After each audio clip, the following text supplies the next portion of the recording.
السلام عليكم.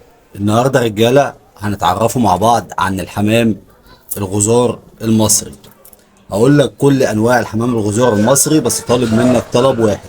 لو نسيت نوع واحد من الانواع اللي انا هقولها، خش في التعليقات واكتبها لي. لو مش عامل لي فولو اعمل فولو واعمل اعجاب للفيديو، ويلا بينا. اول حاجه يا رجاله، وعلى راس الحمام الغزار هو الصوفي، وبعد منه بيجي العاده. تاني حاجة يا رجالة، نخشوا في قسم التلاوين. التلاوين تتكلم في مسود، قطقاطي، عنبر اسمر، مرقع، احمر غزار، اسود غزار، وممكن تضيف عليهم الحلس. وبعد كده يا رجالة نيجي للبل.